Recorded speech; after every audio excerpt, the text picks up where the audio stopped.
ಎಲ್ರಿಗೂ ನಮಸ್ಕಾರ. ಹವ್ಯಕ ಪಾಕಶಾಲೆಗೆ ಸ್ವಾಗತ. ಸಮ್ಮರಲ್ಲಂತೂ ಸ್ಪೆಷಲ್ ಆಗಿ ಸಿಗುವಂತಹ ಕಾಡು ಮಾವಿನಕಾಯಿಂದ ಉಪ್ಪಿನಕಾಯಿಯನ್ನು ಮಾಡಿದರೆ ಅದರ ಟೇಸ್ಟೇ ಬೇರೆ ಅಂತ ಹೇಳ್ಬೋದು. ಹಾಗಾಗಿ ನಾನು ಇವತ್ತಿಲ್ಲಿ ಕಡಿ ಉಪ್ಪಿನಕಾಯಿಯನ್ನು ಯಾವ ಥರ ಮಾಡೋದು, ಅದೇ ರೀತಿ 1 ವರ್ಷ ಕೂಡ ಕೆಡದಂತೆ ಇಡುವಂತಹ ಪದ್ಧತಿಯನ್ನು ಕೂಡ ಇವತ್ತು ತೋರಿಸ್ಕೊಡ್ತಾ ಇದ್ದೀನಿ. ಬನ್ನಿ ಹಾಗಾದರೆ ಕಾಡು ಮಾವಿನಕಾಯಿಯನ್ನು ಬಳಸಿಬಿಟ್ಟು ಉಪ್ಪಿನಕಾಯಿಯನ್ನು ಹೇಗೆ ಮಾಡೋದು ಅಂತ ನೋಡೋಣ. ಇಲ್ಲಿ ನಾನೀಗ ತೋರಿಸ್ತಾ ಇರುವಂಥದ್ದು ಫ್ರೆಶ್ ಆಗಿ ಕೊಯ್ದು ತಂದಿರುವಂತಹ ಕಾಡು ಮಾವಿನಕಾಯಿ ಮಿಡಿಗಳು 100 ಆಗುವಷ್ಟು ನಾನು ತಗೊಂಡಿದ್ದೀನಿ. ಆದಷ್ಟು ಎಳೆಯ ಮಿಡಿಗಳು ಸಿಕ್ಕಿದರೆ ಕಡಿ ಉಪ್ಪಿನಕಾಯಿಗೆ ತುಂಬ ಚೆನ್ನಾಗಿ ಬರುತ್ತೆ. ಅದು ಕೂಡ ಈಗ ಫ್ರೆಶ್ ಆಗಿ ಕೊಯ್ದಾದ ನಂತರ ತಂದ ಮೇಲೆ ಇದನ್ನು ಚೆನ್ನಾಗಿ ತೊಳ್ಕೊಳ್ಬೇಕು. 3ರಿಂದ 4 ಸರಿ ತೊಳೆದಾದ ನಂತರ ಒಣ ಬಟ್ಟೆಯ ಮೇಲೆ ಆರೋದಕ್ಕೆ ಹಾಕ್ಕೊಳ್ಬೇಕು. ನೀರೆಲ್ಲ ಡ್ರೈ ಆಗಬೇಕು. ಬೆಳಿಗ್ಗೆ ನಾವೀಗ ಹಾಕಿದರೆ ಮಧ್ಯಾಹ್ನದ ಹೊತ್ತಿಗೆ ಚೆನ್ನಾಗಿ ಡ್ರೈ ಆಗುತ್ತೆ. ಆಮೇಲೆ ಒಣ ಬಟ್ಟೆಯಿಂದ ಒರೆಸಿ ತಂದ ಮೇಲೆ ನಾನೀಗ ತೋರಿಸ್ತಾ ಇದ್ದೀನಿ ನೋಡಿ. ಇದರ ತೊಟ್ಟಿನ ಭಾಗ ಎಲ್ಲ ಇದೆಯಲ್ಲ ಅದನ್ನು ಚೆನ್ನಾಗಿ ತೆಕ್ಕೊಳ್ಬೇಕು. ಮತ್ತು ಇದನ್ನು ಇನ್ನೀಗ ಹೆಚ್ಕೊಳ್ಳುವಂತಹ ವಿಧಾನವನ್ನು ನೋಡಿಕೊಳ್ಳೋಣ. ಇದನ್ನು ನೀವಿನ್ನು ಚಾಕುವಲ್ಲಿ ಆದರೂ ಹೆಚ್ಕೊಳ್ಬೋದು ಅಥವಾ ಏಳಿಗೆ ಮಣೆಯಿಂದಾದರೂ ಹೆಚ್ಕೊಳ್ಬೋದು. ಇಲ್ಲಿ ನಾನು ಚಾಪಿಂಗ್ ಬೋರ್ಡನ್ನು ತಗೊಂಡಿದ್ದೀನಿ. ಇದನ್ನು ಇನ್ನೂ ಕಟ್ ಮಾಡೋದಕ್ಕೂ ಕೂಡ ಹಲವಾರು ವಿಧಾನದಲ್ಲಿ ಮಾಡ್ತಾರೆ. ಅರ್ಧ ಭಾಗವಾಗಿ ಮಾಡಿ ಮತ್ತೊಮ್ಮೆ ಅರ್ಧ ಭಾಗ ಮಾಡಿದರೆ ಅಲ್ಲಿಗೆ ಕೂಡ ಹಾಗೆ ಕೂಡ ಮಾಡ್ಕೊಳ್ಬೋದು. ಟೋಟಲಾಗಿ 4 ಭಾಗ, ಅಥವಾ ನಾನಿಲ್ಲಿ ವಾಪಸ್ ಅರ್ಧ ಭಾಗ ಮಾಡಿರೋದ್ರಿಂದ 8 ಭಾಗವಾಗಿ ಕೂಡ ಮಾಡ್ಕೊಳ್ಬೋದು. ಹೇಗೆ ಬೇಕೋ ನಿಮ್ಮ ಇಷ್ಟದಂತೆ ಅದನ್ನು ಮಾಡ್ಕೊಳ್ಬೋದು. ನಾನಿಲ್ಲಿ 8 ಭಾಗ ಮಾಡಿ ನೋಡಿ, ಅದರ ಒಳಗಡೆ ಇರುವಂತಹ ಬೀಜವನ್ನು ಕೂಡ ನಾವೀಗ ತೆಕ್ಕೊಳ್ಬೇಕು. ಪ್ರತಿಯೊಂದು ಪೀಸಲ್ಲಿರುವಂತಹ ಬೀಜವನ್ನು ಕೂಡ ಹೊರಗಡೆ ತೆಗೆದು ಹಾಕ್ಕೊಳ್ಬೇಕು. ಈಗ ಎಲ್ಲ ಮಾವಿನಕಾಯಿ ಹೋಳುಗಳನ್ನು ಕೂಡ ಅದೇ ರೀತಿಯಾಗಿ ಕಟ್ ಮಾಡಿಕೊಂಡು ಇಟ್ಕೊಂಡಿದ್ದೀನಿ ನಾನೀಗ ಆಲ್ರೆಡಿ. ಮತ್ತು ಅದರಲ್ಲಿರುವಂತಹ ಬೀಜವನ್ನು ಕೂಡ ಸಪ್ರೇಟಾಗಿ ಮಾಡಿದ್ದೀನಿ. ಇನ್ನು ನಾವು ಉಪ್ಪಿನಕಾಯಿ ಮಾಡ್ಕೊಳ್ಳೋದಕ್ಕೆ ನಾವಿಲ್ಲಿ ಗಾಜಿನ ಜಾಡಿಯನ್ನೇ ಉಪಯೋಗ ಮಾಡ್ಕೊಳ್ಬೇಕು. ಅದಕ್ಕಾಗಿ ನಾನೀಗ ಕಟ್ ಮಾಡಿ ಇಟ್ಟಂತಹ ಮಾವಿನಕಾಯಿ ಹೋಳುಗಳನ್ನು ಒಂದು ಲೇಯರ್ ಆಗಿ ಹಾಕಿ ಆದ ನಂತರ ಅದರ ಮೇಲಿಂದ ಈಗ ಮತ್ತೊಂದು ಲೇಯರು ಉಪ್ಪನ್ನು ಹಾಕ್ಕೊಳ್ಬೇಕು. ನಾನಿಲ್ಲಿ ಕಲ್ಲುಪ್ಪನ್ನು ಉಪಯೋಗ ಮಾಡ್ತಾ ಇದ್ದೀನಿ. ಆದಷ್ಟು ಉಪ್ಪಿನಕಾಯಿ ಎಲ್ಲ ಮಾಡಬೇಕಾದ್ರೆ ಕಲ್ಲುಪ್ಪನ್ನು ಬಳಕೆ ಮಾಡಿದರೆ ತುಂಬಾ ಚೆನ್ನಾಗಿ ರುಚಿ ಕೂಡ ಕೊಡುತ್ತೆ. ಈಗ ಒಂದು ಲೇಯರ್ ಆಗಿ ಮಾವಿನಕಾಯಿ ಹೋಳನ್ನು ಹಾಕಿ ಆದ ನಂತರ ಅದರ ಮೇಲಿಂದ ಈಗ ಇನ್ನೊಂದು ಲೇಯರ್ ಕಲ್ಲುಪ್ಪನ್ನು ಹಾಕ್ತಾ ಇದ್ದೀನಿ. ಸುತ್ತಲೂ ನಾವೀಗ ಉಪ್ಪನ್ನು ಹರಡಬೇಕು. ಅದಕ್ಕೆ 2ರಿಂದ 3 ಬಾರಿ ಆದರೂ ಒಂದೊಂದು ಹಿಡಿ ಆಗುವಷ್ಟು ಉಪ್ಪನ್ನು ಅದಕ್ಕೆ ಹಾಕ್ಕೊಳ್ಬೇಕು.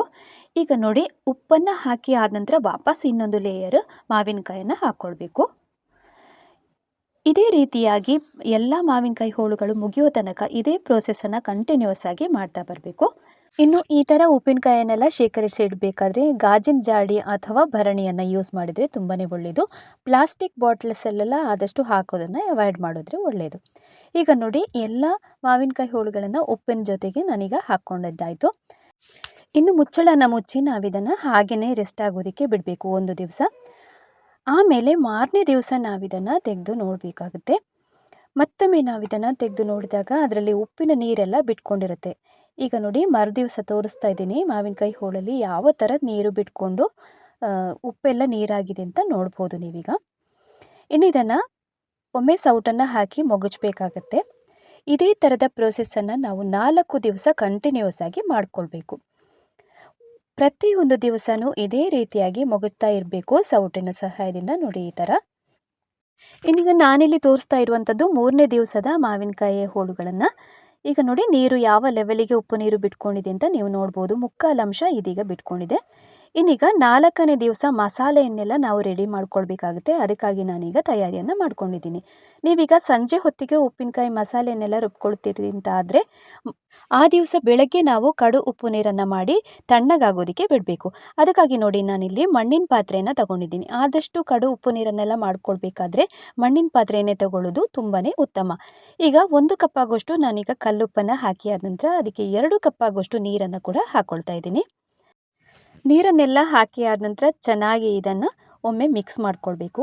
ಆಮೇಲೆ ಒಂದು ಕುದಿ ಬರಬೇಕಿದು. ಹಾಗಾಗಿ ಮೀಡಿಯಮ್ ಊರಿನಲ್ಲೇ ಇಟ್ಕೊಂಡು ಕುದಿಸ್ಕೊಳ್ಬೇಕಾಗತ್ತೆ. ನೋಡಿ, ಈಗಾಗಲೇ ಚೆನ್ನಾಗಿ ಕುದ್ದಿದೆ ಉಪ್ಪು ನೀರು. ಇನ್ನು ಸ್ಟವನ್ನು ಆಫ್ ಮಾಡಿಕೊಂಡು 5ರಿಂದ 6 ಗಂಟೆಗಳ ಕಾಲ ತಣ್ಣಗಾಗೋದಕ್ಕೆ ಬಿಡಬೇಕು. ಈಗ ನಾನಿಲ್ಲಿ ತೋರಿಸ್ತಾ ಇರುವಂಥದ್ದು 4ನೇ ದಿವಸದ್ದು ಉಪ್ಪಿನಕಾಯಿದ್ದು ಹೋಳುಗಳನ್ನು. ನಾವೀಗ ಮಾವಿನಕಾಯಿಯಲ್ಲೆಲ್ಲ ಹಾಕಿರುವಂಥದ್ದು ಅದು ನೀರೆಲ್ಲ ಬಿಟ್ಕೊಂಡಿದೆಯಲ್ಲ ಉಪ್ಪು ನೀರು, ಅದನ್ನು ಇನ್ನೀಗ ಶೋಧಿಸ್ಕೊಳ್ಬೇಕಾಗುತ್ತೆ. ಅದಕ್ಕಾಗಿ ನಾನೀಗ ಒಂದು ಪಾತ್ರೆ ಮೇಲೆ ಈಗ ಸ್ಟ್ರೈನರನ್ನು ಇಟ್ಕೊಂಡಿದ್ದೀನಿ. ಅದಕ್ಕೆ ಈಗ ಮಾವಿನಕಾಯಿ ಹೋಳುಗಳನ್ನು ಹಾಕ್ಕೊಳ್ಬೇಕು. ಈ ಉಪ್ಪು ನೀರನ್ನು ನಾವಿನ್ನೀಗ ಉಪ್ಪಿನಕಾಯಿ ಮಸಾಲೆ ರುಬ್ಕೊಳ್ಳುವಾಗ ಹಾಕಿದರೆ ತುಂಬ ಚೆನ್ನಾಗಿ ರುಚಿ ಕೂಡ ಬರುತ್ತೆ. ಆಮೇಲೆ ಅದರ ಟೇಸ್ಟ್ ಕೂಡ ಚೆನ್ನಾಗಿರುತ್ತೆ. ಈಗ ನೋಡಿ ಮಾವಿನಕಾಯಿ ಹೋಳುಗಳನ್ನೆಲ್ಲ ಹಾಕ್ಕೊಂಡಿದ್ದೀನಿ ಸ್ಟ್ರೈನರಿಗೆ. ಇನ್ನು ತಳಭಾಗದಲ್ಲಿ ನೋಡಿ ಯಾವ ಥರ ಉಪ್ಪು ನೀರು ಶೇಖರಣೆ ಆಗಿದೆ ಅಂತ ನೋಡ್ಬೋದು ನೀವು.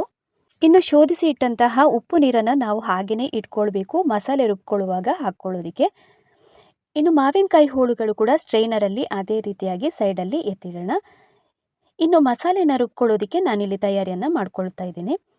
ಇದು ಹರೇಕಳ ಜಾತಿಯಾದಂತಹ ಮೆಣಸು. ಇದು ನೋಡಿ ನಾನು ಕೆಂಪು ಮೆಣಸು ತೋರಿಸ್ತಾ ಇದ್ದೀನಿ. 200 ಗ್ರಾಮ್ಸ್ ಆಗುವಷ್ಟು ತಗೊಂಡಿದ್ದೀನಿ. ನೀವು ಇದು ಪ್ರೊವಿಷನ್ ಸ್ಟೋರಲ್ಲೆಲ್ಲ ಆರಾಮ್ಸೆ ಸಿಗತ್ತೆ ಹರೇಕಳ ಜಾತಿಯ ಮೆಣಸು ಅಂತ. ಅಥವಾ ನೋಡಿ ಇದು ಊರ ಮೆಣಸು ಅಂತಲೂ ಕರೀತಾರೆ ನಮ್ಮೂರಲ್ಲಿ ದಕ್ಷಿಣ ಕನ್ನಡ ಕಡೆ. ಈ ಮೆಣಸನ್ನು ನಾವೀಗ ತಂದ ನಂತರ 3ರಿಂದ 4 ಸರಿ ಆದರೂ ಚೆನ್ನಾಗಿ ತೊಳ್ಕೊಳ್ಬೇಕಾಗುತ್ತೆ. ತೊಳೆದಾದ ನಂತರ 3 ಬಿಸಿಲಲ್ಲಿ ಒಣಗಿಸಿದ್ದೀನಿ. ಒಣಗಿಸಿದ ನಂತರ ನೋಡಿ ಮಿಕ್ಸಿ ಜಾರಲ್ಲಿ ಹಾಕಿ ಪುಡಿ ಮಾಡಿಕೊಂಡು ತಂದಿದ್ದೀನಿ. ಇದನ್ನು ಇನ್ನೀಗ ಸೈಡಲ್ಲಿ ಇಡೋಣ. ನೆಕ್ಸ್ಟ್ ಈಗ ಇಲ್ಲಿ ನಾನು ತೋರಿಸ್ತಾ ಇರುವಂಥದ್ದು ಸಾಸಿವೆಯನ್ನು ತೋರಿಸ್ತಾ ಇದ್ದೀನಿ. ಮೀಡಿಯಮ್ ಸೈಜಿನ ಸಾಸಿವೆ ಇದು 100 ಗ್ರಾಮ್ಸ್ ಆಗುವಷ್ಟು ತಗೊಂಡಿದ್ದೀನಿ. ಇದನ್ನು ಕೂಡ ಮಿಕ್ಸಿ ಜಾರಿಗೆ ಹಾಕಿ ಪುಡಿ ಮಾಡಿಕೊಂಡು ತರಬೇಕು ನುಣ್ಣಗೆ. ಈಗ ಮಾಡಿ ಇಟ್ಕೊಂಡಂತಹ ಮೆಣಸಿನ ಪುಡಿ ಮತ್ತು ಸಾಸಿವೆ ಪುಡಿಯನ್ನು ಒಂದು ಪಾತ್ರೆಗೆ ಹಾಕ್ಕೊಳ್ಳೋಣ. ಇವೆರಡನ್ನೂ ಈಗ ನಾವೀಗ ಮಿಕ್ಸ್ ಮಾಡ್ಕೊಳ್ಬೇಕು. ಈಗ ಮೊದಲಿಗೆ ನಾನಿಲ್ಲೀಗ ಮೆಣಸಿನ ಪುಡಿಯನ್ನು ಹಾಕ್ಕೊಳ್ತಾ ಇದ್ದೀನಿ. ಆಮೇಲೆ ನೋಡಿ ನಾನೀಗ ಸಾಸಿವೆ ಪುಡಿಯನ್ನು ಹಾಕ್ಕೊಂಡಿದ್ದೀನಿ. ಇನ್ನು ಮೆಣಸಿನ ಪುಡಿ ಮತ್ತು ಸಾಸಿವೆಯನ್ನು ಚೆನ್ನಾಗೊಮ್ಮೆ ಮಿಕ್ಸ್ ಮಾಡ್ಕೊಳ್ಬೇಕಾಗುತ್ತೆ. ಇನ್ನು ಈ ಥರದ ಉಪ್ಪಿನಕಾಯನ್ನು ಒಬ್ಬೊಬ್ಬರು ಒಂದೊಂದು ವಿಧಾನದಲ್ಲಿ ಮಾಡ್ತಾರೆ. ನಾವೀಗ ಮೆಣಸನ್ನು ಎಷ್ಟು ತಗೊಂಡಿರ್ತೀವೋ ಅದಕ್ಕೆ ಸರಿಯಾಗಿ ಸಾಸಿವೆಯನ್ನು ಕೂಡ ಹಾಕ್ಕೊಳ್ಬೋದು. ಸಮ ಪ್ರಮಾಣದಲ್ಲಿ ಕೂಡ ಹಾಕಿ ಮಾಡೋದು ಇದೆ.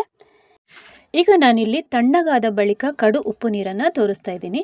ಅಡಿಯ ಭಾಗದಲ್ಲಿ ಯಾವ ಥರ ಉಪ್ಪು ಶೇಖರಣೆ ಆಗಿದೆ ಅಂತ ನೋಡ್ಬೋದು ನೀವು. ಈ ಉಪ್ಪು ನೀರನ್ನು ನಾವಾಗಲೇ ಶೋಧಿಸಿ ಇಟ್ಟಂತಹ ಮಾವಿನಕಾಯಿ ಹೋಳುಗಳ ನೀರಿದೆಯಲ್ಲ ಉಪ್ಪು ನೀರು, ಅದಕ್ಕೆ ಈಗ ಮಿಕ್ಸ್ ಮಾಡ್ಕೊಳ್ಬೇಕು. ನಾವಿನ್ನೀಗ ಮಸಾಲೆಯನ್ನೆಲ್ಲ ರುಬ್ಕೊಳ್ಬೇಕಾದ್ರೆ ಈ ಉಪ್ಪು ನೀರನ್ನು ಬಳಕೆ ಮಾಡ್ಕೊಳ್ಬೇಕಾಗುತ್ತೆ. ಕೆಲವೊಮ್ಮೆ ನಾವು ಶೋಧಿಸಿ ಇಟ್ಟಂತಹ ಮಾವಿನಕಾಯಿ ಹೋಳುಗಳ ನೀರನ್ನು ಅದನ್ನು ಉಪಯೋಗ ಮಾಡೋದೇ ಇಲ್ಲ. ಬಟ್ ನಾವು ಹೀಗೆ ಉಪಯೋಗ ಮಾಡಿದರೆ ಮಾತ್ರ ತುಂಬ ಚೆನ್ನಾಗಿ ಟೇಸ್ಟ್ ಕೂಡ ಬರುತ್ತೆ. ಮಾವಿನಕಾಯಿಯ ಹೋಳುಗಳ ರುಚಿ ಕೂಡ ಚೆನ್ನಾಗಿ ಇರುತ್ತೆ. ಆ ಫ್ರೆಶ್ನೆಸ್ ಕೂಡ ಹಾಗೇ ಇರುತ್ತೆ. ಈಗ ಮೆಣಸಿನಕಾಯಿ ಪುಡಿ ಮತ್ತು ಸಾಸಿವೆ ಪುಡಿ ಮಿಶ್ರಣಕ್ಕೆ ನಾನೀಗ 1 ಸ್ಪೂನ್ ಆಗುವಷ್ಟು ಅರಿಶಿಣನ ಹಾಕ್ತಾ ಇದ್ದೀನಿ. ಇನ್ನೀಗ ಚೆನ್ನಾಗಿ ಮಿಕ್ಸ್ ಮಾಡ್ಕೊಳ್ಳೋಣ. ಮಿಕ್ಸ್ ಮಾಡಿ ಆದ ನಂತರ ನಾವಿನ್ನೀಗ ಕಡು ಉಪ್ಪು ನೀರು ಮತ್ತು ಶೋಧಿಸಿ ಇಟ್ಟಂತಹ ನೀರಿದೆಯಲ್ಲ ಮಿಕ್ಸ್ ಮಾಡಿದಂಥದ್ದು ಅದನ್ನು ಈಗ ಹಾಕ್ತಾ ಬರಬೇಕು. ಮುಳುಗುವಷ್ಟು ಹಾಕಿದರೆ ಸಾಕು. ಸಾಸಿವೆ ಪುಡಿ ಮತ್ತು ಮೆಣಸಿನ ಪುಡಿ, ಅರಿಶಿನ ಪುಡಿ ಇವಿಷ್ಟನ್ನು ನಾವೀಗ ಇದಕ್ಕೆ ನೆನೆಯೋದಕ್ಕೆ ಹಾಕ್ಕೊಂಡಿದ್ದೀವಿ. 1/4 ಗಂಟೆ ಹಾಗೇ ಬಿಟ್ಟರೆ ಚೆನ್ನಾಗಿ ನೆನೆಯುತ್ತೆ ಅದು. ಮತ್ತು ನಮ್ಮ ಮಸಾಲೆ ರುಬ್ಕೊಳ್ಳೋದಕ್ಕೆ ಕೂಡ ಈಸಿ ಆಗುತ್ತೆ. ಇನ್ನೀಗ ಕನ್ಸಿಸ್ಟೆನ್ಸಿ ಒಮ್ಮೆ ನೋಡ್ಕೊಳ್ಬೋದು. ಎಲ್ಲಾದರೂ ಗಟ್ಟಿ ಆಯಿತು ಅಂತಂದರೆ ವಾಪಸ್ ಉಪ್ಪು ನೀರನ್ನು ಹಾಕ್ಕೊಳ್ತಾ ಇದ್ದೀನಿ ನಾನೀಗ. ಇನ್ನೊಮ್ಮೆ ಸರಿಯಾಗಿ ಮಿಕ್ಸ್ ಮಾಡಿ ಆದ ನಂತರ 1/4 ಗಂಟೆ ಹಾಗೇ ನೆನೆಯೋದಕ್ಕೆ ಬಿಡೋಣ. 1/4 ಗಂಟೆ ಆದ ನಂತರ ನಾವು ಇದನ್ನು ರುಬ್ಕೊಳ್ಬೇಕಾಗತ್ತೆ. ನೀವು ಇದನ್ನು ಮಿಕ್ಸಿ ಜಾರಲ್ಲಾದರೂ ರುಬ್ಕೊಳ್ಬೋದು ಅಥವಾ ಗ್ರೈಂಡರಲ್ಲಿ ಹಾಕಿ ಆದರೂ ಒಮ್ಮೆಲೆ ರುಬ್ಕೊಳ್ಬೋದು. ನಾನಿಲ್ಲಿ ಪ್ರಮಾಣ ಸ್ವಲ್ಪ ಕಡಿಮೆ ಇರೋದ್ರಿಂದ ನಾನು ಮಿಕ್ಸಿ ಜಾರಲ್ಲೇ 2 ಬ್ಯಾಚಲ್ಲಿ ರುಬ್ಕೊಂಡಿದ್ದೀನಿ. ಇನ್ನು ನಾವು 1 ವರ್ಷ ಎಲ್ಲ ಇಡೋದು ಅಂತ ಆದರೆ ಆದಷ್ಟು ಗಟ್ಟಿಯಾಗಿ ರುಬ್ಕೊಂಡ್ರೆ ತುಂಬ ಚೆನ್ನಾಗಿ ಉಪ್ಪಿನಕಾಯಿ ಕೂಡ ಬಾಳ್ವಿಕೆ ಬರುತ್ತೆ. ಈಗ ನೋಡ್ಬೋದು ತುಂಬ ನಾನು ಉಪ್ಪು ನೀರನ್ನು ಕೂಡ ಆ್ಯಡ್ ಮಾಡ್ಕೊಳ್ಳೋದಕ್ಕೆ ಹೋಗಲಿಲ್ಲ. ಕನ್ಸಿಸ್ಟೆನ್ಸಿ ನೋಡ್ತಾ ಇರ್ಬೋದು ಯಾವ ಥರ ಗಟ್ಟಿ ಬಂದಿದೆ ಅಂತ. ನುಣ್ಣಗೆ ಕೂಡ ಮಾಡ್ಕೊಳ್ಬೇಕು, ಅದೇ ರೀತಿ ಗಟ್ಟಿ ಕೂಡ ಆಗಿರಬೇಕು. ಯಾವ ಥರ ನುಣ್ಣಗಾಗಿದೆ ಅಂತ ನೋಡ್ಬೋದು ನೀವೀಗ. ಇನ್ನಿದನ್ನು ತೆಗೆದು ಒಂದು ಮಿಕ್ಸಿಂಗ್ ಬೌಲಿಗೆ ಹಾಕ್ಕೊಳ್ಳೋಣ. 2 ಬ್ಯಾಚಲ್ಲಿ ರುಬ್ಬಿಟ್ಟಂತಹ ಮಸಾಲೆ ಮಿಶ್ರಣವನ್ನು ಅದೇ ಮಿಕ್ಸಿಂಗ್ ಬೌಲಿಗೆ ಹಾಕ್ಕೊಳ್ಳೋಣ. ಇನ್ನು ರುಬ್ಬಿ ಇಟ್ಟಂತಹ ಮಿಕ್ಸಿ ಜಾರಿಗೆ ಒಂದು ಸ್ವಲ್ಪ ಉಪ್ಪು ನೀರನ್ನು ಹಾಕಿ ಮತ್ತು ನಾವೀಗ ಅದಕ್ಕೆ ಆ್ಯಡ್ ಮಾಡ್ಕೊಳ್ಳೋಣ. ಪ್ರತಿ ಹಂತದಲ್ಲೂ ಒಂದು ನೆನಪಿಟ್ಕೊಳ್ಬೇಕಾಗತ್ತೆ, ನಾವು ಯಾವುದೇ ಕಾರಣಕ್ಕೂ ಬೇರೆ ನೀರನ್ನು ಇದಕ್ಕೆ ಬಳಕೆ ಮಾಡೋಂಗಿಲ್ಲ. ಬರೀ ಉಪ್ಪು ನೀರಿನಲ್ಲೇ ನಾವು ಉಪ್ಪಿನಕಾಯಿನ ಮಾಡ್ಕೊಳ್ಬೇಕಾಗತ್ತೆ. ಇನ್ನು ಉಪ್ಪಿನಕಾಯಿನ ಜಾಡಿಯಿಂದೆಲ್ಲ ತೆಗಿಬೇಕಾದ್ರೆ ಕೂಡ ನಾವು ತುಂಬಾ ಗಮನ ವಹಿಸಬೇಕಾಗತ್ತೆ. ಯಾವುದೇ ಕಾರಣಕ್ಕೂ ಸ್ಪೂನಲ್ಲೆಲ್ಲ ನೀರೆಲ್ಲ ಇರಬಾರ್ದು. ಪಸೆ ಅಂಶ ಒಂದು ಸ್ವಲ್ಪನೂ ಮಾಯಿಶ್ಚರ್ ಅಂಶ ಇಲ್ಲದಂತೆ ನೋಡ್ಕೊಳ್ಬೇಕು. ಈಗ ಉಪ್ಪಿನಕಾಯಿಗೆ ಇರುವಂತಹ ಮಸಾಲೆ ಮಿಶ್ರಣ ಕೂಡ ರೆಡಿ ಆಯಿತು. ಇನ್ನೀಗ ನೆಕ್ಸ್ಟ್ ಇನ್ನೊಂದು ಪಾತ್ರೆಯನ್ನು ತಗೊಂಡು ಅದಕ್ಕೆ ಮಾವಿನಕಾಯಿ ಹೋಳುಗಳನ್ನು ನಾವು ಶೋಧಿಸಿ ಇಟ್ಕೊಂಡಿದ್ದೀವಲ್ಲ ಅದನ್ನು ಹಾಕ್ಕೊಳ್ಬೇಕೀಗ. ಶೋಧಿಸಿ ಇಟ್ಟಂತಹ ಮಾವಿನಕಾಯಿ ಹೋಳುಗಳಿಗೆ ನಾವು ಆಗಲೇ ರುಬ್ಬಿ ಇಟ್ಟಂತಹ ಮಸಾಲೆ ಮಿಶ್ರಣವನ್ನು ಹಾಕ್ಕೊಳ್ಬೇಕು. ಈ ಮಸಾಲೆ ಮಿಶ್ರಣವನ್ನು ನೀವು ಕನ್ಸಿಸ್ಟೆನ್ಸಿ ನೋಡಿಕೊಂಡು ಇದನ್ನು ನೀರು ಅಥವಾ ಗಟ್ಟಿ ಮಾಡ್ಕೊಳ್ಬೋದು. ನೀವೇನಾದರೂ ಒಂದು 3-4 ತಿಂಗಳಿಗೆ ಇಡೋದು ಅಂತಾದರೆ ಸ್ವಲ್ಪ ನೀರನ್ನು ಮಾಡ್ಕೊಳ್ಬೋದು. ಅಥವಾ 1 ವರ್ಷ ಎಲ್ಲ ಇಡ್ತೀರಿ ಅಂತಾದರೆ ತುಂಬ ನೀರು ಮಾಡ್ಕೊಳ್ಳೋದಕ್ಕೆ ಹೋಗಬಾರ್ದು. ನಾನೀಗ ಇಲ್ಲಿ ತುಂಬ ನೀರು ಅಲ್ಲ ಗಟ್ಟಿಯೂ ಅಲ್ಲ ಆ ಥರ ಮಾಡಿಕೊಂಡು ನೋಡಿ ಈ ಥರ ಚೆನ್ನಾಗಿ ಮಿಕ್ಸ್ ಮಾಡ್ಕೊಂಡಿದ್ದೀನಿ. ಈಗ ಇನ್ನು ಇದನ್ನು ಗಾಜಿನ ಜಾಡಿಯಲ್ಲಿ ಹಾಕಿ ತುಂಬಿಸಿ ಇಡುವಂತಹ ವಿಧಾನವನ್ನು ನೋಡೋಣ. ಈಗಾಗಲೇ ನೋಡಿ ನಾನಾಗಲೇ ಉಪ್ಪು ನೀರು ನಾವು ಮಾವಿನಕಾಯಿ ಹೋಳುಗಳನ್ನೆಲ್ಲ ಹಾಕಿದಂತಹ ಜಾಡಿ ಇದೆಯಲ್ಲ ಅದಕ್ಕೇ ಹಾಕ್ತಾ ಇದ್ದೀನಿ. ಇನ್ನು ಕಾಡು ಮಾವಿನಕಾಯಿದ್ದು ಕಡಿ ಉಪ್ಪಿನಕಾಯಿ ಕೂಡ 1 ವರ್ಷ ಕಾಲ ನಾವು ಅದನ್ನು ಸ್ಟೋರ್ ಮಾಡಿ ಇಟ್ಕೊಳ್ಬೋದು. ಆ ವಿಧಾನವನ್ನು ಕೂಡ ನಾವೀಗ ನೋಡೋಣ. ಈಗ ಎಲ್ಲ ಉಪ್ಪಿನಕಾಯಿಯನ್ನು ನಾವೀಗ ಜಾಡಿಗೆ ತುಂಬಿಸಿದ್ದಾಯಿತು. ಆಮೇಲೆ ಕೊನೆಗೆ ನೋಡಿ ಕ್ಲೀನ್ ಮಾಡ್ಕೊಳ್ಬೇಕು ಸುತ್ತಲೂ ನಾವಿದನ್ನು ಈಗ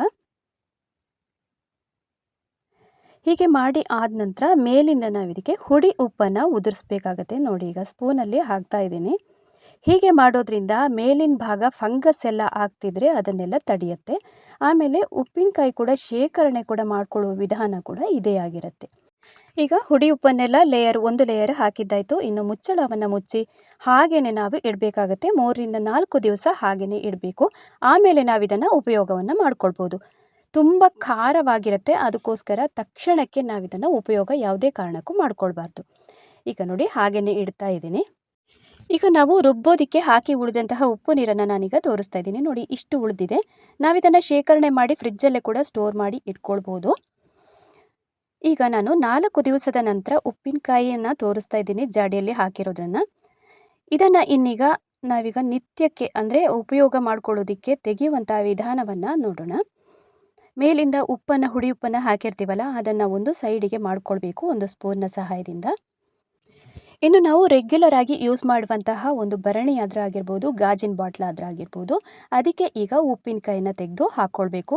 ನಾವು ಆಗಾಗ ದೊಡ್ಡ ಜಾಡಿಗೆ ಇದನ್ನು ಉಪ್ಪಿನಕಾಯಿ ತೆಗೆಯೋದಕ್ಕೆ ಸೌಟನ್ನೆಲ್ಲ ಹಾಕ್ಕೊಳ್ಳೋದಕ್ಕೆ ಬರೋದಿಲ್ಲ. ಯಾಕಂದರೆ ಅದು ಬೇಗನೆ ಹಾಳಾಗೋಗುತ್ತೆ. ಅದಕ್ಕೋಸ್ಕರ ನೋಡಿ ನಾನಿಲ್ಲಿ ಒಂದು ಭರಣಿಯನ್ನು ತಗೊಂಡಿದ್ದೀನಿ. ಒಂದು 15-20 ದಿವಸಕ್ಕಾಗುವಷ್ಟು ತೆಗಿತಾ ಇದ್ದೀನಿ ಈಗ. ಇನ್ನು ಯಾವುದೇ ಕಾರಣಕ್ಕೂ ಸ್ವಲ್ಪನೂ ಮಾಯಿಶ್ಚರ್ ಅಂಶ ಎಲ್ಲ ಇಲ್ಲದಂಗೆ ನೋಡ್ಕೊಳ್ಬೇಕು. ನಾವೀಗ ಹೊಸ್ತು ತೆಗೆಯುವಾಗ ಭರಣಿಯಲ್ಲಿ ಆಗಿರ್ಬೋದು ಅಥವಾ ಸ್ಪೂನಲ್ಲಾಗಿ ಆಗಿರ್ಬೋದು ಸ್ವಲ್ಪನೂ ಮಾಯಿಶ್ಚರ್ ಅಂಶ ಇರಬಾರ್ದು. ಈಗ ಒಮ್ಮೆಗೆ ಉಪ್ಪಿನಕಾಯಿಯನ್ನು ತೆಕ್ಕೊಂಡಿದ್ದಾಯಿತು. ಆಮೇಲೆ ಇನ್ನೀಗ ಗಾಜಿನ ಜಾಡಿಯನ್ನು ನಾವೀಗ ವಾಪಸ್ ಅದೇ ರೀತಿಯಾಗಿ ಸೆಟ್ ಮಾಡ್ಕೊಳ್ಬೇಕಾಗತ್ತೆ. ಪ್ರತಿ ಬಾರಿನೂ ನಾವು ಉಪ್ಪಿನಕಾಯಿ ತೆಗೆದಾಗ ಅದೇ ರೀತಿಯಾದಂತಹ ಸ್ಟೆಪ್ಪನ್ನು ಫಾಲೋ ಮಾಡ್ಕೊಳ್ಬೇಕಾಗತ್ತೆ. ಇಲ್ಲ ಅಂತಂದರೆ ಸ್ವಲ್ಪ ನಾವು ಆಚೆ ಈಚೆ ಆಯಿತು ಅಂತಂದ್ರೂ ಉಪ್ಪಿನಕಾಯಿಗಳೆಲ್ಲ ಹಾಳಾಗಿ ಹೋಗುತ್ತೆ. ಈಗ ನೋಡ್ಬೋದು ಒಳಗಿನ ನಾವೀಗ ಪೋರ್ಷನ್ ಇದೆಯಲ್ಲ ಅದನ್ನು ಕೂಡ ಒಂದೇ ಲೆವೆಲ್ಗೆ ಮಾಡ್ಕೊಳ್ಬೇಕು. ಆಮೇಲೆ ಒಂದು ಲೇಯರು ಇನ್ನೊಮ್ಮೆ ಪುಡಿ ಉಪ್ಪನ್ನು 2 ಸ್ಪೂನ್ ಆಗುವಷ್ಟು ಹಾಕ್ಕೊಂಡು ಮತ್ತೆ ನಾವು ಮುಚ್ಚಳನ ಮುಚ್ಚಿ ಇಟ್ಟರೆ ಆಯಿತು. ಈಗ ನೋಡಿ ಲೆವೆಲ್ ಮಾಡ್ತಾ ಇದ್ದೀನಿ.